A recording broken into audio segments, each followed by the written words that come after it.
nos limites territoriais do órgão prolator da sentença. A coisa julgada só pode ter efeitos nos limites territoriais do órgão prolator da sentença. Tá. Então tem uma indústria aqui na divisa entre São Paulo e Guarulhos. O promotor de São Paulo entra com uma ação civil pública contra a indústria e o juiz de São Paulo, por ser o competente, ele determina que essa indústria pare de lançar poluição no ar. Como a coisa julgada só beneficia dentro dos limites territoriais do órgão prolator da sentença, o que faz a indústria? Faz um cano, um tubo e vira a chaminé para os lados de Guarulhos. Assim, dentro dos limites territoriais do órgão prolator da sentença, ela terá efeito. Ou um rio. Há um lançamento de uma poluição em determinado ponto do rio. Nos limites territoriais do órgão prolator da sentença, o sujeito deixa de lançar. Ele compra 10 metros de cano PVC, coloca no tubo da sua saída de esgoto e coloca para baixo no rio, fora dos limites territoriais do órgão prolator da sentença. Essa é a relação ambiental? Não, não é. Isso é ridículo. Tanto é que isso aí foi escrachado pela doutrina. Na verdade, com a questão ambiental, surgem os chamados direitos transindividuais ou direitos meta-individuais.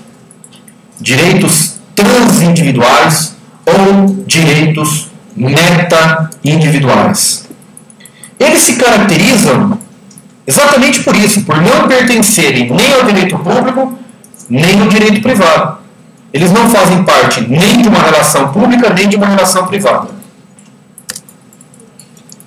Na verdade, são direitos de terceira geração, pertencentes a todos, diz a Constituição, todos têm direito a um meio ambiente ecologicamente equilibrado, bem de uso comum do povo, porque é essencial a sadia qualidade de vida, impondo-se não apenas ao Estado, mas a toda a coletividade que é a seu titular, o dever de preservá-lo e defendê-lo, não só para as atuais, mas também para as futuras gerações.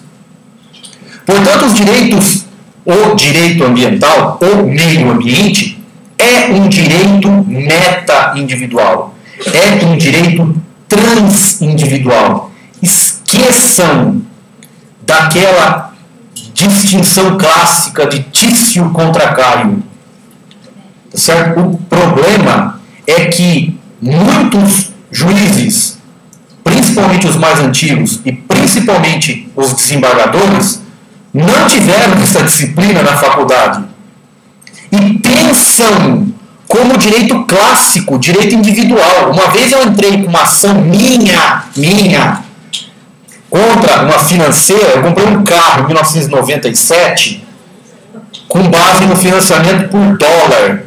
No outro mês o dólar explodiu, tá certo? O que eu pagava, que era 500, eu fui pagar 2.500 no outro mês, porque o dólar explodiu e eu não tinha dinheiro para pagar.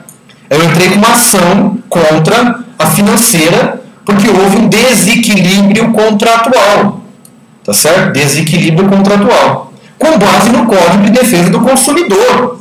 É uma relação de consumo, eu estou consumindo, é uma relação clássica de consumo. E eu trabalhava na cidade de Palmital. E a juíza trabalhava junto comigo.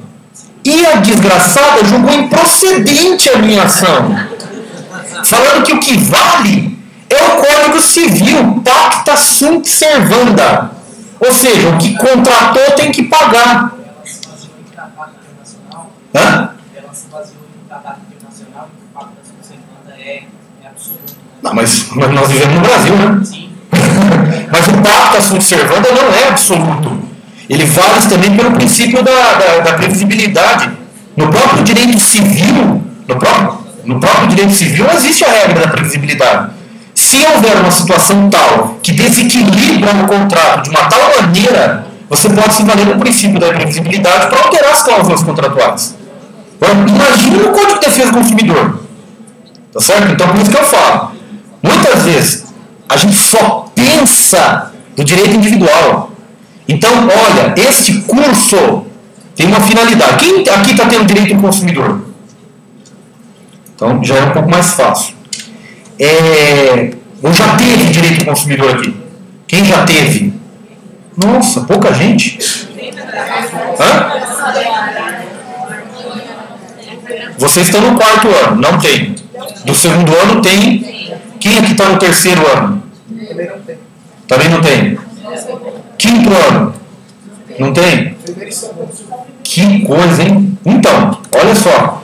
Veja, vocês, portanto, são os meus algozes. Que coisa linda. Vocês são as minhas cobaias. A partir de agora, a partir de hoje, todos têm uma obrigação de encarnar a existência de outro direito que não seja o direito individual. O direito individual é muito bobinho, entendeu? É mais legal você pensar do ponto de vista coletivo, de uma proteção coletiva, tirando o direito penal, que é super importante, certo? Tirando penal também é super importante. Mas o direito meta-individual, ele é absolutamente diferente do ponto de vista da proteção jurídica. Infelizmente, a grande maioria aqui que não teve essa disciplina não tem ideia da necessidade de uma nova visão do direito sob o ponto de vista de um direito menos egoísta. O direito, na verdade, ele foi criado do ponto principalmente para a proteção do meu direito, da minha necessidade. E essa é a principal preocupação que tem que ser alterada a partir do surgimento desta modalidade de direitos. O professor Rodolfo de Camargo Mancuso, ele tem uma expressão muito interessante, que esses direitos, na verdade, surgiram de uma intensa litigiosidade contida. Me diga uma coisa, o surgimento da lei ambiental, basicamente a principal lei, foi em 81, não foi? Foi. Antes de 81, não havia poluição? Antes de 81, não havia derrubada de árvore? O Código Florestal é de 65. Então havia. O que não havia era lei que processualmente desse uma visão coletiva ao direito. Em 1982 e 1983, 3 promotores aqui de São Paulo, chamados Edson Milaré, Antônio Augusto Melo de Camargo Ferraz, e um deles, que talvez vocês já tenham visto muito, que se chama Nelson Nery Jr., ingressaram com uma ação com base no antigo Código Civil, com fundamento no artigo 159 do Código Civil Antigo, que era a responsabilidade civil, tá certo? Por força de uma situação que ficou muito conhecida na época, que foi a passarinhada de Embu. Alguém já ouviu falar nisso? Também tinha muita gente que não era nascido aqui, né? A passarinhada de Embu foi o seguinte: um prefeito lá de Embu resolveu fazer um churrasco e chamaram os seus correligionários. Ele mandou caçar uma pancada de passarinhos, tá certo? De pombo, rolinha, e fez churrasco desses animaizinhos para servir aos seus correligionários e convidados. Isso deu fantástico, imagina a repercussão que isso deu na época. E os 3 promotores de justiça na época se valeram do Código Civil, do princípio da responsabilidade individual, para tentar alguma recuperação. O Antônio Augusto, que está trabalhando ainda, está nativo ainda, ele conta que ele virou expert em passarinho.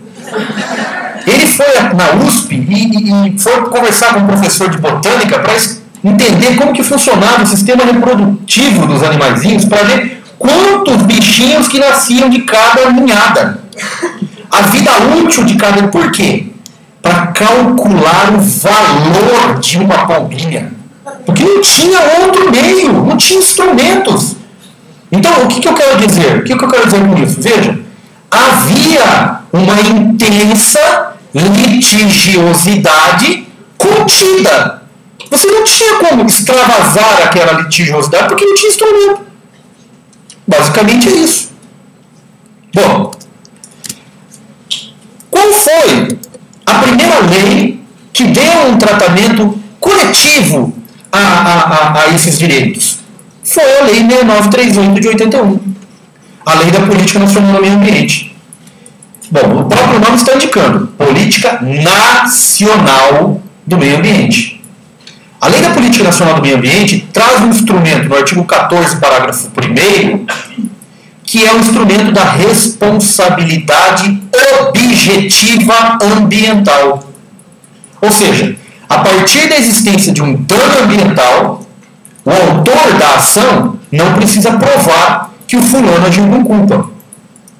Eu preciso provar apenas a existência do dano, da conduta, o resultado e o nexo de causalidade.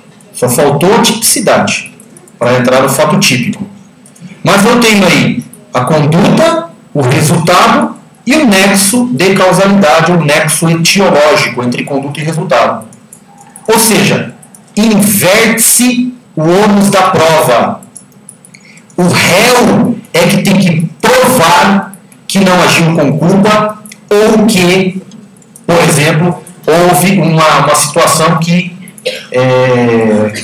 possa não levá-lo à condenação. Mas eu já adianto a vocês que em matéria ambiental não existe situação exculpante. Não existe situação exculpante em matéria ambiental. Não adianta alegar força maior no caso fortuito. Imagine a seguinte situação. Vejam bem. Você é dono de uma propriedade rural. Existe uma área de preservação ambiental grande na sua propriedade. Numa bela noite, São Pedro manda uma chuva torrencial com inúmeros raios. Esses raios queimam toda a área de preservação permanente. Você não toma nenhuma providência e o Ministério Público entra com uma ação para a reparação do dano. Você vai alegar caso fortuito ou força maior? Tudo bem, foi em São Pedro. Tá, então vamos ter que mandar uma carta rogatória a São Pedro para pedir para que ele seja o responsável pela reparação do dano ambiental. Existe causa exculpante em matéria ambiental? Não. Por quê? Porque o meio ambiente é bem de uso comum do povo. E você, como titular daquele bem, você tem o dever de preservá-lo e defendê-lo. Então, o máximo que você pode entrar é uma ação regressiva contra São Pedro. Mas você vai